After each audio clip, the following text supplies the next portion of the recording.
En attendant, ça c'est le petit intermède, prions, on ne sait jamais, ça peut toujours servir, surtout en cas d'AVC, où il suffit d'ajouter Maria pour peut-être être sauvé.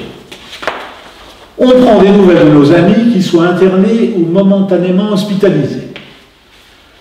Notre situation personnelle, qui n'est guère plus brillante, ne nous fait en effet pas oublier de prendre des nouvelles de nos amis les plus chers qui, eux aussi, vont coup-ci coup-ça, notamment du côté du cerveau, qu'il s'agisse de l'hémisphère gauche ou droit.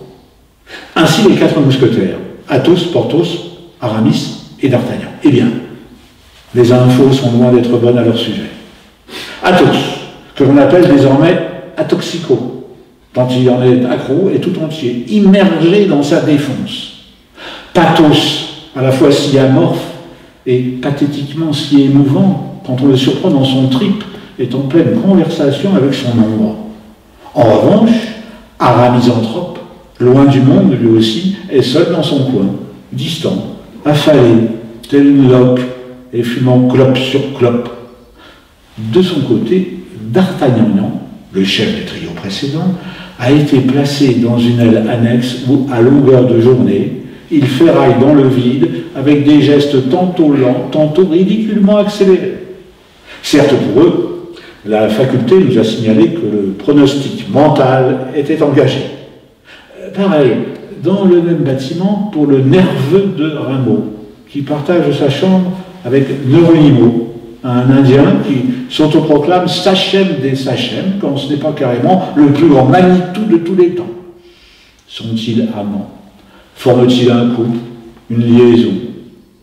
Neurastène Lupin, qu'on a logé dans un pavillon voisin et qui enquête à ce propos, en faisant semblant d'avoir le bourdon pour échapper à toute suspicion, profite également de l'occasion pour tenir à l'œil un autre suspect, un certain Buffalo Fébrile, qui, avec théâtralité, ne cesse de répéter à qui veut l'entendre « Bison, vous avez dit bison ?»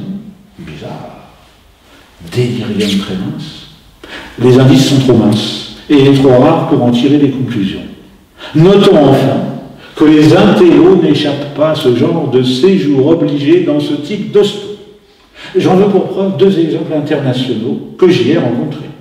Spinoza, un philosophe hollandais dont la béatitude intérieure était d'une telle intensité qu'elle le contraignait à rester bouche bée toute la sainte journée sans pouvoir ouvrir le bec.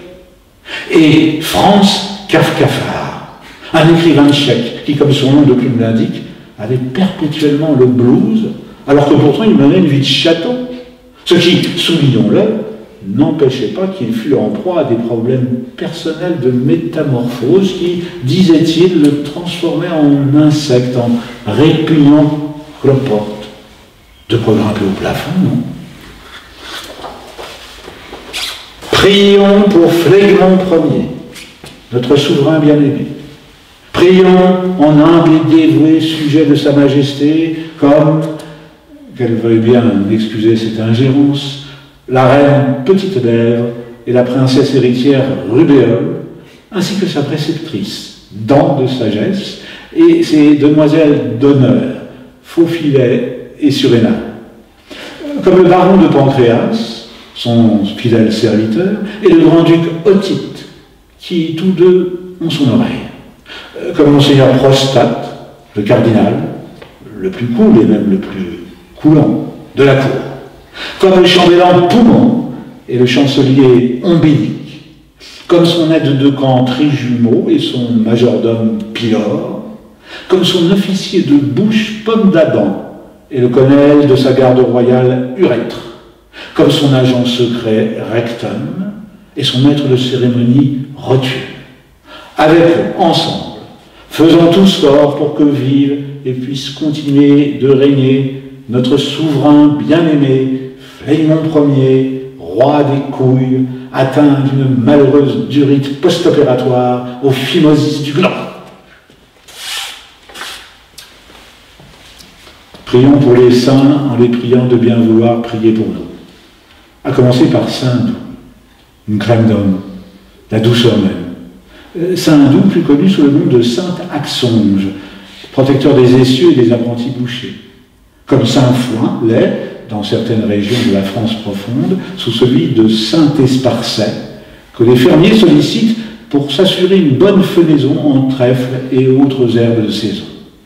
On prie Saint-Cipute quand on est un télo et qu'on veut crâner, mais ça peut échouer, comme Saint-Bullier, que vénèrent celles et ceux qui l'implorent pour se distinguer par leur originalité. Là aussi, il y a de sérieux ratés. Saint-Bois, c'est pour les emplâtres vésicatoires, tandis que Saint-Galette est bien davantage le patron, faut-il le souligner, des patrons en mousseline de coton que des banquiers et des financiers. Saint-Patrick est apprécié, comme son prénom l'indique, en Irlande comme en Belgique. Quant à Saint-Cerf, c'est celui qu'on confond souvent avec Saint-Hubert et ses andouillés. Saint-Hubert, le saint attitré des chasseurs. Alors qu'au contraire, Saint-Cerf est le loyal bienfaiteur des cervidés. Saint-Taxe est imploré tant par les Assisiens que par les Grammairiens qui, de leur côté, vouent pourtant un culte, une idolâtrie presque, à Saint-Grévis. Reste Saint-Phonique pour les musiciens classiques, Saint-Bol pour ceux qui veulent mettre toutes les chances de leur côté, Saint-Gère pour le bon fonctionnement des machines à coudre, Saint-Fise pour les pubalgies et autres douleurs au même endroit. Voilà, je passe vite fait, bien fait, sur Symposium pour les colloqués, Saint-Ptôme pour les forts troublés et Saint-Crone pour les trop pressés, trop simultanés. Non sans oublier de rappeler qu'il existe aussi un syndicat pour les cotisations impayées. En attendant, on s'occupe, on tue le temps, on gère nos angoisses, on bouge un peu, on sieste beaucoup, on va voir des expos, on essaie de rester actif du ciboulot, on nostalgise, on se souvient de nos grosses bouffes d'antan, on évoque cette époque où l'on avait un appétit féroce, on n'oublie pas sa petite chope. On fait ses mots croisés, ses mots fléchés, on fréquente le club des retraités. Métro, boulot, dodo, l'infernal trio auquel on espérait mettre fin au plus tôt. À quand, disions-nous, la pension, la retraite? Quand c'est qu'on s'arrêtera?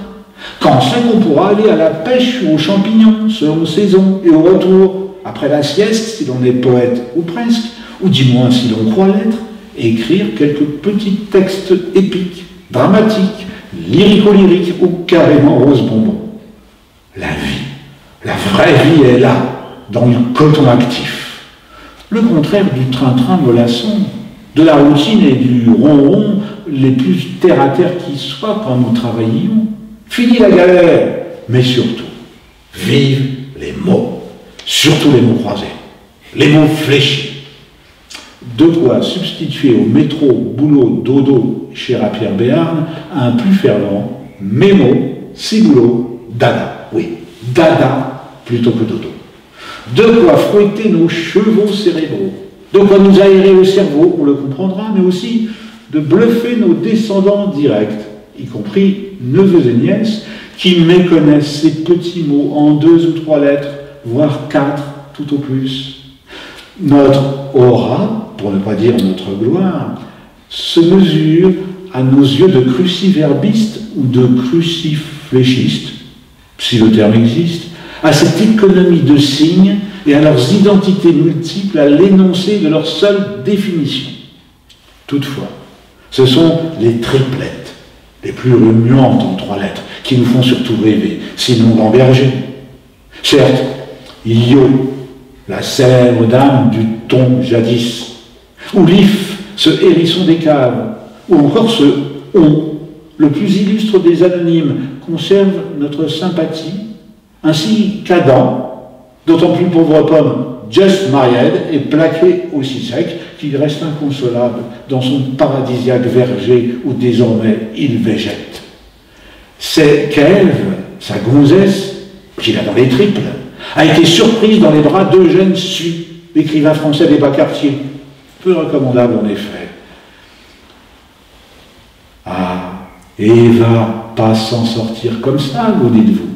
Eh bien si, car elle a autour d'elle des 3 lettres bien calibrées, à commencer par le tché, et Ali, le boxeur baraqué, Pan, le dieu des pasteurs bien membrés. Noé, le navigateur au père de ce à quoi on pense. Ars, le curé, ne vous contredira pas. Nikir, le chanoine, fut-il souvent bituré. Sans oublier l'oncle Sam, ou Cyrano et son cap de nez. Ni un maître de cité, Uri, le cantonnier suisse, et Éo, l'agent secret, qui en parfaite ambiguïté tantôt porte la culotte, tantôt lui préfère la cotte et le jupon. Ajoutons-y Mec, Gus, et le bien nommé Bonzig, pour rappel, un Bonzig a toujours une bonne zigounette, et la voilà surprotégée, notre Ève. Aussi, même si Adam, pour la reconquérir, recourait au service de quelques voisins complices en 4 lettres, le monstre du Loch Ness, le tsar de Russie, Éole, pour lui faire la bise, ou un professeur de yoga, rien n'y ferait. Ce sera non, non et non en 3 lettres, et nain en 2 pour être encore plus direct.